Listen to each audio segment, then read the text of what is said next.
25 novembre 2023. Les aigles se rassemblent. Chair de sa chair, parole de sa parole, vie de sa vie, esprit de son esprit. Mes précieux frères et sœurs, relisez cette déclaration-là encore et encore. Lisez comment Dieu lui-même vient de vous appeler. Comment quelqu'un pourrait-il écrire avec de simples mots humains l'importance que cela a pour nous? C'est impossible à exprimer. Si nous pouvions le comprendre et l'appliquer pleinement, de tout notre cœur, de toute notre âme et de tout notre esprit, je crois véritablement que l'enlèvement devrait se produire. Qu'y a-t-il à craindre? De quoi devrions-nous nous inquiéter? Satan nous combat, nous tourmente, nous afflige de maladies, attaque nos esprits avec toutes les sortes de mauvaises pensées possibles, mais il n'y a rien qui puisse nous faire du mal. Est-ce que quelque chose pourrait faire du mal à Jésus? Non, alors rien ne peut nous faire du mal non plus. Il vient de dire, nous sommes sa chair, sa parole, sa vie, son esprit.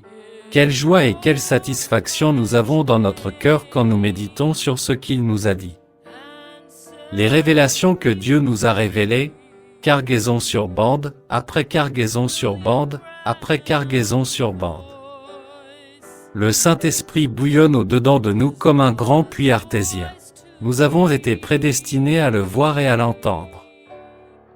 Nous ne tomberons pas et nous ne serons pas trompés, nous ne le pouvons pas.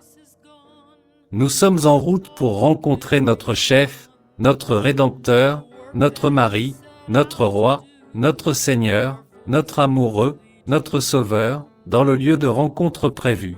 Écoutez donc ceci de nouveau, toute la plénitude de la divinité corporellement habite en nous, son Église, la prééminence. Tout ce que Dieu était, il l'a déversé en Christ, et tout ce que Christ était a été déversé dans l'Église, nous, son épouse. Ce n'est pas quelque chose qui va se produire un jour, il a déité que cela se produit en nous maintenant même. Pouvez-vous imaginer? Depuis le tout début du temps, Dieu n'a jamais livré son grand secret mystérieux qu'il avait dans sa pensée à quiconque, avant aujourd'hui. Pourquoi a-t-il fait cela? Parce qu'il attendait de nous le faire connaître en ces derniers jours, comme il l'avait promis. Il nous attendait. Il savait que nous étions les seuls qui pouvaient et qui allaient le comprendre pleinement, gloire. Il nous a choisis pour être son épouse. Parce qu'il savait que nous ne tomberions pas. Nous resterions attachés à cette parole, en dépit de ce que tout le reste du monde pourrait en dire. Nous resterions attachés à cette parole, et seulement cette parole. Nous avons été prédestinés à cette position-là. Nous sommes les enfants adoptés par Jésus-Christ. Et ce n'est pas tout. Écoutez très attentivement, pincez-vous. Le chef, Dieu, et le corps, nous, sont devenus un tout. C'est Dieu manifesté en nous. Dieu et son Église sont un, Christ en vous. Nous sommes la grande révélation de Dieu. Nous portons même son nom est Jésus, le oint. Nous sommes le corps oint de Christ. Nous manifestons Dieu comme ce corps-là l'avait fait. Nous sommes son épouse, fécondée par son esprit. L'Église, portant des enfants, fécondée par son esprit, portant son nom, portant sa vie. Nous avons la réponse pour Satan. Le chef est ici. Christ, le Seigneur ressuscité, est ici, revêtu de sa même puissance de résurrection qu'il a toujours eue, et il se manifeste en nous, son épouse parole parlée. Dieu est maintenant en train d'unir son épouse ensemble. Il unit les gens de partout dans le monde par sa parole, la seule chose qui unira son épouse ensemble. Le Saint-Esprit conduit et rassemble son épouse. Dans chaque âge, le prophète était le Saint-Esprit pour leur jour. Réfléchissez à ça. Quand les gens disent que nous mettons trop l'accent sur le 7e ange messager, souvenez-vous que Dieu lui-même a confié tous ses secrets, qu'il gardait dans sa pensée avant même qu'il y ait un monde, à son 7e ange messager. Dieu lui-même avait confiance à 100% en cet homme, au point qu'il a placé son grand plan du temps de la fin entre ses mains. Il lui a donné, écoutez, il lui a donné la révélation de tous ses secrets, à cet homme. Il a donné à cet homme la révélation des choses qui n'étaient même pas écrites. Il a dit que tout ce qu'il disait sur terre était tellement important que cela résonnerait dans les cieux. Il ne fait aucun doute que Dieu a envoyé de grands hommes remplis du Saint-Esprit dans ce monde. Mais chacun de ces hommes, même remplis du Saint-Esprit, peut faire erreur.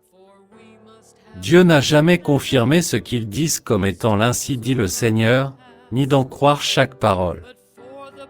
Il n'y a qu'un seul homme qui avait cette autorité de Dieu, son septième ange messager. Vous pouvez, et vous devriez, avoir un pasteur. Mais si ce pasteur ne vous dit pas que la voix d'EDIU sur les bandes est la voix la plus importante à entendre, et qu'il ne la place pas devant vous premièrement en écoutant les bandes avec vous, pas seulement qui vous dit, voici ce que le prophète dit, vous avez le mauvais pasteur. Quelle que soit la personne qui vous conduit, même si vous prétendez que c'est le Saint-Esprit, elle ferait mieux de vous unir à ce message, à cette voix, car c'est la seule voix qui puisse dire, je suis la voix d'EDIU pour vous. Si vous êtes prédestiné à le voir, vous le verrez. Si vous ne le voyez pas, vous ne le verrez jamais, vous n'êtes pas prédestiné à le voir. Nous voyons les nations s'unir, nous voyons le monde s'unir, nous voyons les églises s'unir. Nous voyons l'épouse s'unir à la parole. Pourquoi? La parole est Dieu. Et comme la parole. Comme l'époux, étant la parole, et l'épouse, étant l'auditrice de la parole, ils se joignent ensemble, dans une union. Ils s'unissent, c'est comme un mariage. Voyez, ils se préparent pour un mariage, et ils deviennent un. La parole devient vous, vous devenez la parole. Jésus a dit, en ce jour-là, vous le saurez. Tout ce que le Père est, je le suis, et tout ce que je suis, vous l'êtes, et tout ce que vous êtes, je le suis. En ce jour-là, vous saurez que je suis dans le Père, que le Père est en moi, que je suis en vous, et que vous êtes en moi.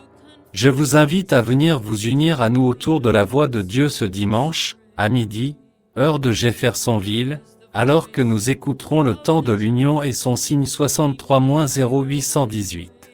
Frère Joseph Branham. Passage des Écritures à lire. Avant la réunion.